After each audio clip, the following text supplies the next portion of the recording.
Hello everyone, we are back with another video, and in today's video we will be studying about logarithm. Before beginning of the video, I would like to request all of you to follow Maths Hub on Instagram. The link for the Instagram account is in the description below. Also, I would like to request all of you to share the Maths Hub and its video with as many people as you can. So now let's begin with the video. Guys आज हम पहली video में that is the logarithm part 1। आज हम log की basic definition और उसके graph को देखेंगे।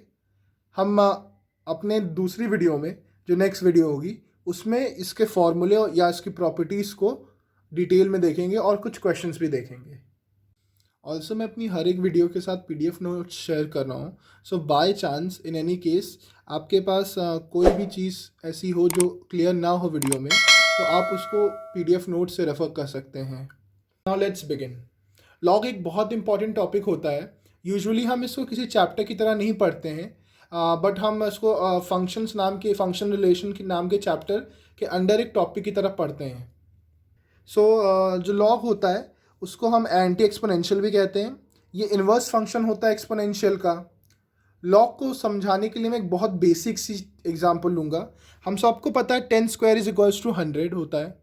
इसमें जो ये 10 है ये इसको हम बेस कहते हैं। ये जो 2 है जो पावर है इसको इंडेक्स या पावर कहते हैं, और 100 इसका आउटपुट होता है। तो इसको एक्सपोनेंशियल फॉर्म होता है। लॉग एक इन्वर्स फंक्शन होता है एक्सपोनेंशियल का।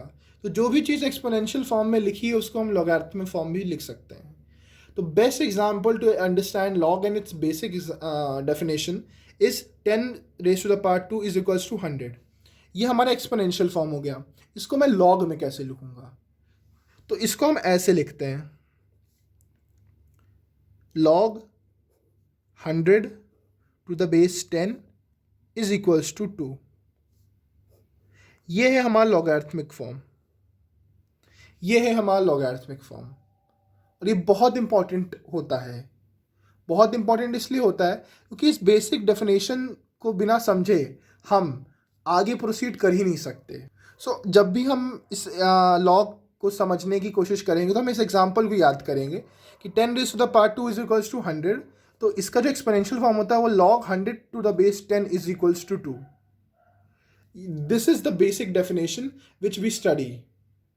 इसको मैंने एक एग्जाम्पल की तरह समझाया है क्योंकि ये एक्सपोनेंशियल है, तो मैंने इसको एक फॉर्म में लिखा। ये 10 को बेस कहते हैं और ये आउटपुट होता है।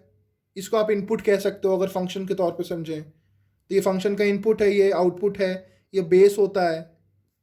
जैसे मैंने 10 स्क्वायर इज इक्वल्स टू 100 के लिए बताया था log 100 to the base 10 is equals to 2, वैसे कुछ और एग्जाम्पल देखते हैं। 2 क्यूब इज इक्वल्स टू 8, यानी 2 raise to the power 3 is equals to 8। तो इसको लॉगरिथमिक फॉर्म में हम जब लिखेंगे तो वो कुछ ऐसा आता है, log 8 to the base 2 is equals to 3। Similarly अगर 5 raise to the power 2 is 25, तो इसको हम जब लिखेंगे अपने लॉगरिथमिक फॉर्म में तो log 25 to the base 5 is equals to 2। वैसे 7 क्यूब होता है 343, तो अगर हम इसको लिखेंगे तो log 343 to the base 7 is equals to 3। Similarly 2 raise to the power 5 is 32, अगर इसको लॉगरिथमिक फॉर्म में लिखेंगे तो log 32 to the base 2 is equals to 5। ऐसे एग्जाम्पल्स हमें समझ में आता है किसी भी एक्सपोनेंशियल को लॉग में कैसे कन्वर्ट करें, क्योंकि इन्वर्स फंक्शन होता है लॉग एक्सपोनेंशियल का। यानी लॉग और एक्सपोनेंशियल हैंड इन हैंड चलते हैं। अगर हम जैसे मैंने यहाँ पे पर्टिकुलर वैल्यूज़ ली, 2 raise to the power 3, 5 raise to the power 2, 10 raise to the power 2, ऐसे बहुत एग्जाम्पल लिए। अब हम जनरल फॉर्मेट में लिखें कि a raise to the power x is equals to b। अगर लिखा है तो उसको लॉगरिथमिक फॉर्म में हम कैसे कन्वर्ट करेंगे? तो ये ऐसे होता है, log b to the base a is equals to x। अगर ये हमारा एक्सपोनेंशियल फॉर्म है तो ये हमारा लॉगरिथमिक फॉर्म हो जाता है। मैं लिख देता हूँ कि अगर ये हमारा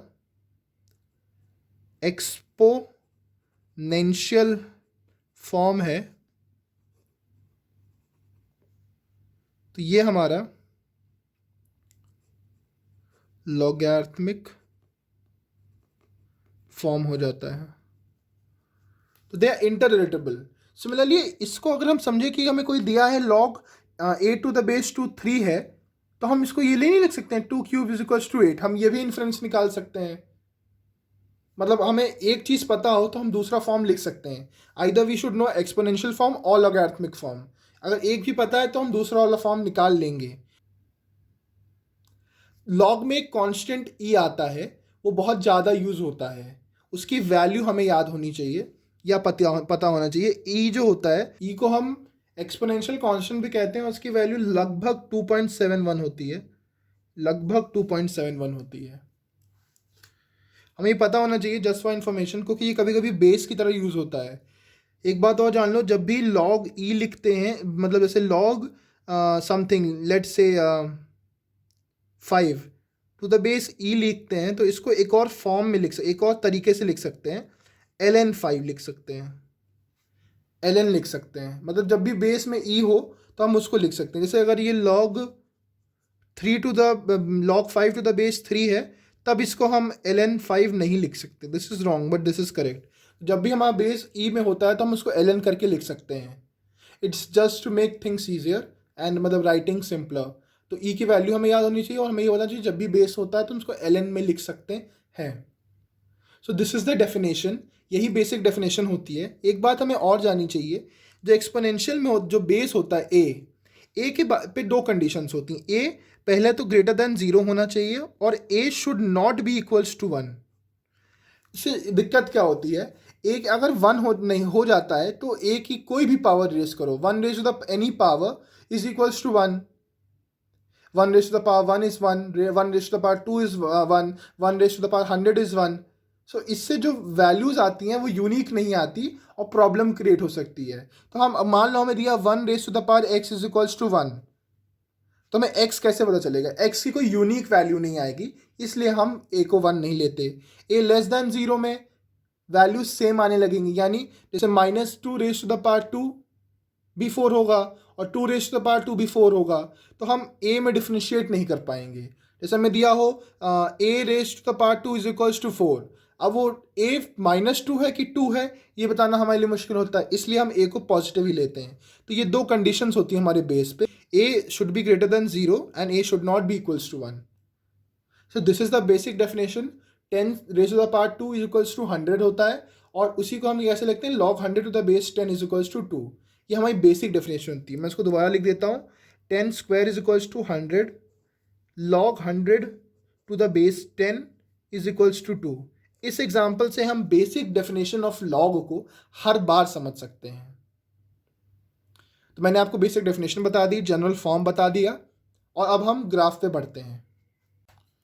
तो ग्राफ के केस में हमारे पास दो केसेस होते हैं। एक केस तब जब हमारा बेस ग्रेटर देन 1 होता है और दूसरा केस तब जब हमारा बेस ग्रेटर देन 0 होता है बट लेस देन 1 होता है। तो पहले अभी हम पहला केस देखते हैं। पहले केस में जब ग्राफ ग्रेटर देन 1 होता, मतलब बेस जब ग्रेटर देन 1 होता है तब ग्राफ कुछ इस तरह से होता है। ग्राफ एग्जैक्ट नहीं बना है शेप, बट ऐसा ही होता है। आप चाहें तो इसको किसी ऑनलाइन ग्राफ प्लॉटर पे प्लॉट करके देख सकते हैं।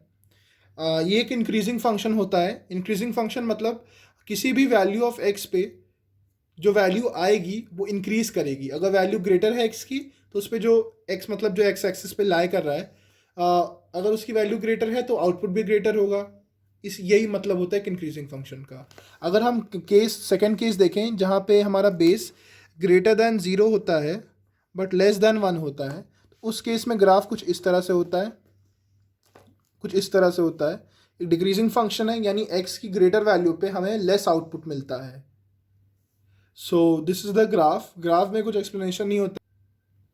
अगर कोई पूछे कि इस फंक्शन का ग्राफ कैसे निकालना है, तो ये क्योंकि ये एक इन्वर्स फंक्शन है एक्सपोनेंशियल का, तो ये एक्सपोनेंशियल फंक्शन के ग्राफ की हेल्प से ही निकलता है।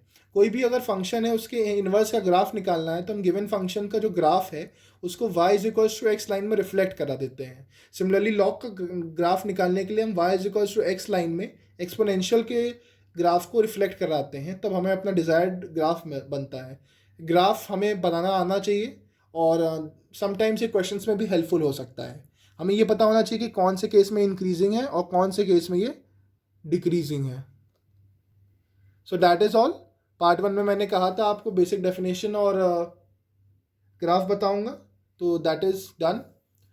पार्ट 2 में आपको प्रॉपर्टीज़ और फॉर्मूले बताऊंगा और वहाँ पे कुछ एग्जांपल्स भी देखेंगे जो हमारे कॉन्सेप्ट्स को और क्लियर करेंगे। देयर एन रिक्वेस्ट कि आप इस वीडियो को लाइक करें और कमेंट्स में ज़रूर अपनी ओपिनियन बताएं, और या फिर अगर आपको कोई वीडियो चाहिए किसी टॉपिक पे तो वो बताएं। ऑल्सो मैंने वीडियो के स्टार्टिंग में भी कहा था और एंड में भी कह रहा हूँ, इंस्टाग्राम पे मैथ्सअप को फॉलो करो, लिंक डिस्क्रिप्शन में होगा इंस्टाग्राम अकाउंट का। PDF नोट्स का भी लिंक डिस्क्रिप्शन में होगा। So keep watching Mathsup. Thank you.